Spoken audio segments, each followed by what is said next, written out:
Longtime great safety and potential future Hall of Famer Eric Berry announced this week that he's going to be making a return, a comeback to the NFL in 2020. So, of course, I'm like Harry and Lloyd and Dumb and Dumber when they see the Hitchhikers.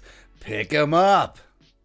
Let's talk about today. Also, could you imagine a couple years ago, it's like, oh, you could have Eric Berry and Harrison Smith together? Shoot. And then also throw in Anthony Harris, who still should be priority number one for the Vikings to resign this offseason. But so, Eric Berry just turned 31, former number 5 overall pick in the 2010 draft out of Tennessee. Stuntman 14, what is up? Represent Rocky Top. As well as, that was the last year before the rookie wage scale went in. Because remember the number 1 overall pick that year? Sam Bradford. And he made like $90 billion. But Eric Berry came in as the highest paid safety in NFL history. 5 years, $60 million.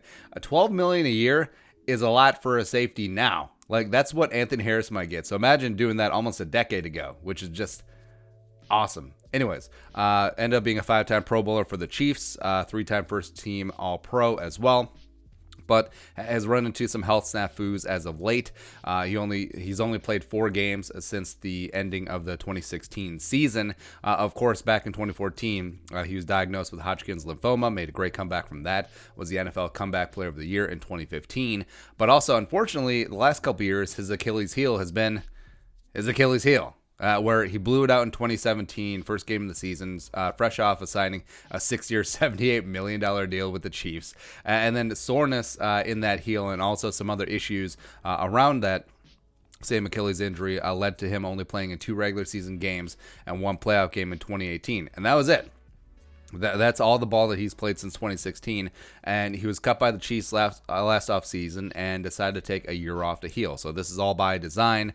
I did have 1 workout with the Cowboys, but that was it. And also, it's something, if you remember, is like, did Eric Berry play last year?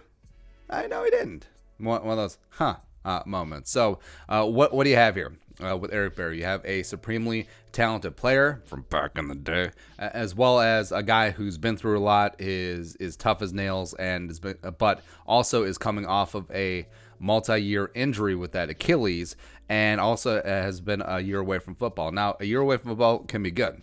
You look at what Ricky Williams did after he spent a year away and came back and was a stud for a couple of seasons in Miami. But, I mean, is Eric Berry's body going to benefit from having that year away from football? I think it probably could. But also, it's such a big question that I don't think that there's going to be a land rush for his services. Because remember, last offseason, before he decided to take that year off, he only got 1 workout. So, meh. But also, I don't think there's going to be teams aren't going to be just chucking around money for him. Like, no one's going to give him high-end safety money. It's not going to be like when Eric Weddle left the Chargers and then signed with the Ravens and eventually the Rams. He got some pretty sizable deal there. Or when Earl Thomas left the Seahawks and then he went to the Ravens again and then also got top-tier safety money. I don't necessarily see that happening just because of questions with the Achilles, as well as the year away from football, as well as being 31 years of age and all that other stuff. So I think what we'll probably get is a cheap 1-year incentive-laden, low guarantees prove-it deal. I think that's what's going to line up for Eric Berry. And if he plays well, then he could be in line for a very solid 2 to 3 year safety contract after that. But I think that's going to be his entry to the market in 2020. So also, here's the thing too. I mean, obviously, if the Vikings can't afford Anthony Harris or decide not to tag him, either going in the draft or potentially bringing a guy like Eric Berry in would be, I guess, the best solution of a really crappy situation. All in on Anthony Harris, by the way. But even if he is back, the Vikings retain Anthony Harris for 2020. So you have Harris and Harrison Smith. I would still take Eric Berry.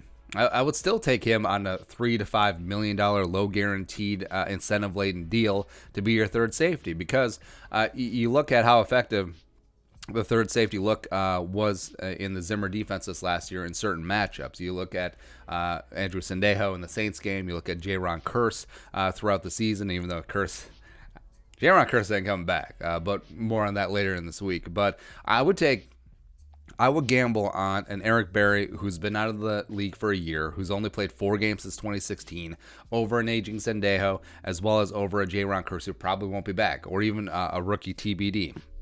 So I think it's worth a shot. Again, retain Harris first, and then take this gamble on Eric Berry. I think that it could be mutually beneficial. Eric Berry comes into a very solid defense, a chance to rebuild his resume and really launch himself into a better deal in 2021. And the Vikings can benefit from having a fantastic player in the building on a low-risk gamble, and I think it'd be worth it. But your thoughts?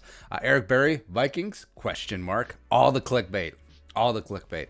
Hit that subscribe button. If you want to support the work, pull us on the Venmo or hit that little join button down below. Find out how you can become a monthly or platinum Jerome. Plus, give us a follow on social media as well. But until next time, Skull Production.